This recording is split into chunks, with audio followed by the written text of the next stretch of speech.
በኢየሩሳሌም ሰማይ ስር የሚታየው ትዕይንት ዛሬም እንደ ትላንቱ በጭካኔ በውርጅብኝና በለቅሶ የታጀበ ነው። ይህች ለዓለም ስልጣኔና ለሰው ልጅ መንፈሳዊ ጉዞ እንደማማ የምትታየው ከተማ ዛሬ ግን የጥላቻ መርዞች የሚረጩባትና ሰብአዊነት እግር ስር ወድቆ የሚረገጥባት የደም መድረክ ሆናለች። በተለይም በየዓመቱ የኢየሩሳሌም ቀን ተብሎ በሚጠራውና በአክራሪ አይሁድ ብሔርተኞች በሚመራው የባንዲራ ሰልፍ ሰሞን ከተማዋ የምትተነፍሰው አየር በሰላም ፋንታ በባሩድ ጭስና በስቃይ ጩኸት የተሞላ ይሆናል። ይህ ሰልፍ ለእስራኤላውያን የድልና የአንድነት መታሰቢያ ቢሆንም ለፍልስጤማውያን ግን የታሪክ ክህደት፣ የጭቆና ማረጋገጫና የመከራቸው አዲስ ምዕራፍ መክፈቻ ነው። በእነዚህ ጥቁር ቀናት ውስጥ ኢየሩሳሌም የምታሳየው ገጽታ በቃላት ለመግለጽ የሚከብድ ልብን የሚሰብርና የዓለምን ሕሊና የሚፈትን ዘግናኝ እውነታ ነው። በሺዎች የሚቆጠሩ እጅግ በጣም አክራሪ የሆኑ የአይሁድ ቡድኖች በፖሊስና በከባድ ወታደራዊ ኃይል ታጅበው የከተማዋን ጥንታዊና ጠባብ መንገዶች ሲያጥለቀልቁ የሚሰማው ድምፅ የሃይማኖት መዝሙር ሳይሆን የጥፋት አዋጅ ነው። ለአረቦች ሞት ይሁን፣ መንደራችሁ ይቃጠል የሚሉና ሌሎች ሰብአዊነት የጎደላቸው የጥላቻ መፈክሮች በከተማዋ ጥንታዊ ግንቦች ላይ እያስተጋቡ ለዘመናት አብሮ የመኖርን ተስፋ ሲያጨልሙ ይታያል። ይህ ድርጊት ተራ የፖለቲካ ተቃውሞ ሳይሆን የአንድን ሕዝብ ሕልውና ለመደምሰስና የታሪክ ባለቤትነቱን ለመንጠቅ የሚደረግ ስልታዊና መንፈሳዊ ጦርነት ነው።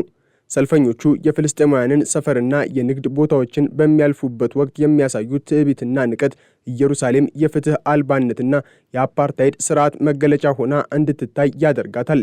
የደማስቆ በር ተብሎ የሚጠራውና ለፍልስጤማውያን ማህበራዊ፣ ኢኮኖሚያዊና ባህላዊ ህይወት እጅግ አስፈላጊ የሆነው ስፍራ በእነዚህ ሰልፈኞች ሲወረር የሚታየው ትዕይንት እጅግ ዘግናኝ ነው።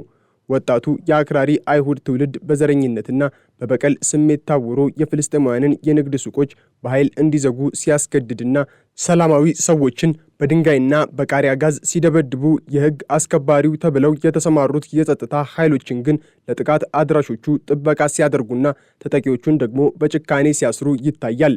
ይህ ሁኔታ የእስራኤል መንግስት በይፋ ባይናገረውም ለአክራሪዎች የሚሰጠው ድጋፍና በሰላማዊ ፍልስጤማውያን ላይ የሚፈጽመው ግፍ የአንድ ሳንቲም ሁለት ገጽታ መሆናቸውን ያረጋግጣል። የደማስቆ በር ዛሬ የሰላማዊ ሰዎች መገናኛ መሆኑ ቀርቶ የውርደትና የጭቆና ምሰሶ ሆኗል። በተለይም በአላክሳ መስጊድ ቅጥር ግቢ ውስጥ የተፈጸመው ድርጊት በዓለም ዙሪያ ያሉ ሙስሊሞችንና ሰላም ወዳድ ሰዎችን ቁጣ ቀስቅሷል። ከ1967 ጀምሮ የነበረውን ዓለም አቀፍ ስምምነትና የታሪክ ስምምነት በመጣስ ሰልፈኞቹ ወደ መስጊድ ቅጥር ግቢ ዘልቀው በመግባት የሃይማኖት ስርዓት ለማከናወን መሞከራቸውና የእስራኤልን ባንዲራ ማውለብለባቸው ቀጠናውን ወደማይጠፋ የእሳት እቶን የሚመራ ግልጽ ትንኮሳ ነው። ይህ ስፍራ ለሙስሊሞች ሶስተኛው ቅዱስ ቦታ መሆኑ እየታወቀ እንዲህ ያለ ድፍረት መፈጸሙ ፖለቲካዊ ዓላማ ብቻ ሳይሆን የሃይማኖት ጦርነትን የመቀስቀስ እኩይ ተግባር ነው።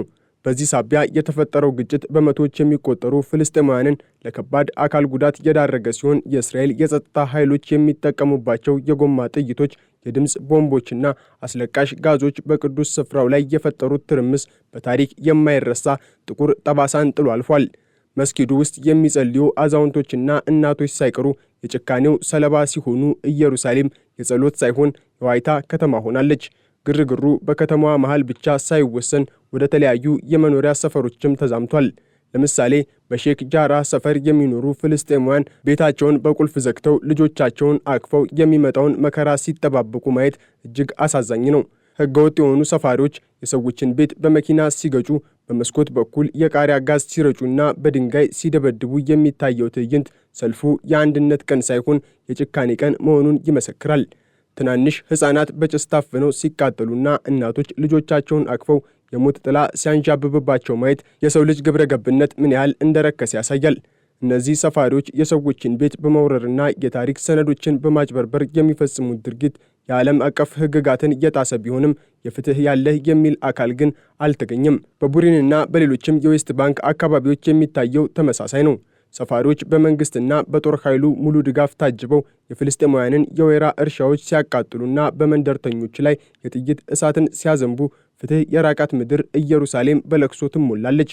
በናብሉስ በኬብሮንና በራማላህ የሚገኙ ፍልስጤማውያን በኢየሩሳሌም እየተፈጸመ ያለውን ጥቃት ለመቃወም አደባባይ በወጡበት ወቅት በእስራኤል ጦር የሚፈጸምባቸው ጥቃት ወደር የለውም።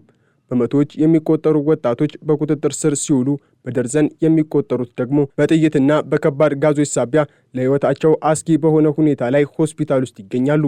የእስራኤል ጦር የሚጠቀመው ኃይል ከተቃውሞ መጠን ጋር ፈጽሞ የማይመጣጠንና ዓላማውም ማስፈራራትና ማንበርከክ መሆኑ ግልጽ ነው። ይህ ሁሉ ትርምስ ስር መሰረቱ ደግሞ የእስራኤል ውስጣዊ ፖለቲካና የአክራሪነት መስፋፋት ነው። እንደ ማርዋን ቢሻራ ያሉ የፖለቲካ ተንታኞች እንደሚሉት አሁን የሚታየው ትውልድ በስርዓት የታነጸና ፍልስጤማውያንን እንደ ሰው የማያይ በጥላቻ የተመረዘ ትውልድ ነው። እነዚህ ወጣቶች የሚዘምሩት የሞት ዜማና የሚያሳዩት የጥፋት ጥማት ለወደፊቱ የቀጠናው ሰላም ምን ያህል አደገኛ እንደሆነ አመላካች ነው። የእስራኤል ፖለቲከኞችም የራሳቸውን ስልጣን ለማቆየትና ደካማ የጥምረት መንግስታቸውን ላለማፍረስ ሲሉ ለእነዚህ አክራሪ ቡድኖች ፍላጎት ይንበረከካሉ። ሰልፉ በደማስቆ በር በኩል እንዲያልፍ መፈቀዱ ብቻ ሳይሆን ሰልፈኞቹ ለሚፈጽሙት ግፍ ተጠያቂ አለመሆናቸው መንግስት ራሱ ለብጥብጡ ተባባሪ መሆኑን ያሳያል። እንደ ኢታማር ቤንግቪር ያሉ አክራሪ ፖለቲከኞች በሰልፈኞቹ መካከል ተገኝተው ጥላቻን ሲሰብኩና ትንኮሳዎችን ሲያበረታቱ የመንግስት ሚና የሰላም አስከባሪ ሳይሆን የጥፋት አጋዥ መሆኑን ያረጋግጣል። በዚህ ሁሉ ትርምስ ውስጥ የሚጎዳው ሰላማዊው የፍልስጤም ህዝብ ነው። በገዛ መሬቱ ላይ ባዕድ ሆኖ በገዛ ቤቱ ውስጥ ታስሮና በጠራራ ፀሐይ እየተገደለ ያለው ይህ ህዝብ ለዓለም ህሊና ትልቅ ጥያቄ ነው። የፍልስጤም ቀይ ጨረቃ ማህበር እንደሚለው የጉዳቱ መጠንና ክብደት ከጊዜ ወደ ጊዜ እየጨመረ የመጣ ሲሆን በተለይም ጥይትና ከባድ ጋዞች በሰላማዊ ሰዎች ላይ ያደረሱት ጉዳት ዘግናኝ ነው። ሱቆቻቸውን ዘግተው ህይወታቸውን አደጋ ላይ ጥለውና በገዛ አገራቸው እንደ ስደተኛ ተቆጥረው የሚኖሩት እነዚህ ሰዎች የሚያሳዩት ጽናት ግን የሚደነቅ ነው። ኢየሩሳሌም ለነሱ ተራ መሬት ሳትሆን የታሪካቸው የእምነታቸውና የማንነታቸው ማዕከል ናት። ምንም እንኳን የዘመናዊ መሳሪያ የታጠቀ ጦርና የጥላቻ ስሜት የተጠናወተው ሰልፈኛ ቢያስፈራራቸውም ፍልስጤማውያን ለከተማቸው ያላቸው ፍቅርና መስዋዕትነት ግን አይቀንስም። ይህ በኢየሩሳሌም ቀን የተፈጠረው ብጥብጥ ተራ ግጭት አይደለም። ይልቁንም የአንድን ህዝብ ማንነት ለማጥፋትና የታሪክ ባለቤትነቱን ለመንጠቅ የሚደረግ ስልታዊ ጥቃት ነው። የዮርዳኖስ መንግስትና ሌሎች የአረብ አገራት ድርጊቱን ቢያወግዙትም እስራኤል ግን በእሳቱ ላይ ቤንዚን የመጨመር ተግባሯን ቀጥላለች። በየመንገዱ የሚታየው የባንዲራ ውቅያኖስና በየአቅጣጫው የሚሰማው የጥላቻ መዝሙር ኢየሩሳሌም ወደ ፍጹም ጨለማ እያመራች መሆኗን ያበስራል። በከተማዋ ውስጥ የሚኖሩ ፍልስጤማውያን ሱቆቻቸውን ዘግተውና ራሳቸውን ደብቀው የሚኖሩበት ይህ ሁኔታ የዘመናዊው ዓለም ትልቅ ውርደት ነው። ዓለም አቀፉ ማህበረሰብ በተለይም ምዕራባውያን አገራት ስለ ሰብአዊ መብትና ስለ ዲሞክራሲ ቢሰብኩም በኢየሩሳሌም ፍልስጤማውያን ላይ የሚፈጸመውን ግልጽ ጥቃት ግን በዝምታ ማለፍን መርጠዋል። ይህ ዝምታ ደግሞ ለአጥቂዎቹ ተጨማሪ ጉልበትና የጥፋት ፈቃድ ሆኖላቸዋል። ኢየሩሳሌም ዛሬ የሰላም ከተማ መሆኗ ቀርቶ የደም ምድር ሆናለች። ይህ ሰልፍና እሱን ተከትሎ የመጣው ብጥብጥ በእስራኤልና በፍልስጤም መካከል ያለውን ልዩነት ይበልጥ ያሰፋና ለወደፊት የሚደረጉ የሰላም ጥረቶችን ሁሉ የሚያመክን ነው። ኢየሩሳሌም የሁለት ህዝቦችና የሶስት ሃይማኖቶች ከተማ መሆኗ ቀርቶ የአንድ ቡድን የበላይነት የሚንጸባረቅባትና ሌላው የሚጨቆንባት ምድር ከሆነች ሰላም ሊመጣ አይችልም። በየመንገዱ የሚፈሰው ደም፣ በየቤቱ የሚሰማው ለቅሶና በየመስጊዱ የሚፈጸመው ትንኮሳ የታሪክ ጠባሳ ሆኖ ይኖራል። ይህ የጥላቻ ሰልፍና የታጀበበት ግፍ የታሪክ መዝገብ ላይ በጥቁር ቀለም ተጽፎ የሚኖርና ለትውልድ የሚተላለፍ የጭካኔ ምስክር ነው። ኢየሩሳሌም ዛሬ የምታለቅሰው ስለ ቅድስናዋ ሳይሆን በልጆቿ ላይ እየወረደ ስላለው ሰብአዊነት የጎደለው መከራና ስቃይ ነው። የከተማዋ ድንጋዮች ሳይቀሩ በሰልፈኞቹ ጫማ ስር ሲጨፈለቁ የጥንት ስልጣኔዎች ዋይታ ይሰማል። በእነዚህ ቀናት ውስጥ የሚታየው እያንዳንዱ ትዕይንት ከደማስቆ በር እስከ አላክሳ፣ ከሼክ ዳራህ እስከ ናብሉስ የአንድ ህዝብ የነጻነት ጥማትና የሌላው ቡድን የጭካኔ ጥይት ፍልሚያ ነው። ፍልስጤማውያን ህልውናችን ተቃውሟችን ነው በሚል መሪ ቃል የሚያሳዩት ጽናት በዘመናዊ መሳሪያ ከታጠቀ የእስራኤል ጦር በላይ ብርቱ መሆኑን እያስመሰከሩ ነው። ይሁን እንጂ የችግሩ ጥልቀት ከከተማዋ ግንቦች በላይ ይሰፋል። ይህ ብጥብጥ የሚያመጣው ስነ ልቦናዊ ጠባሳ በትውልዶች መካከል የሚቀጥል ነው።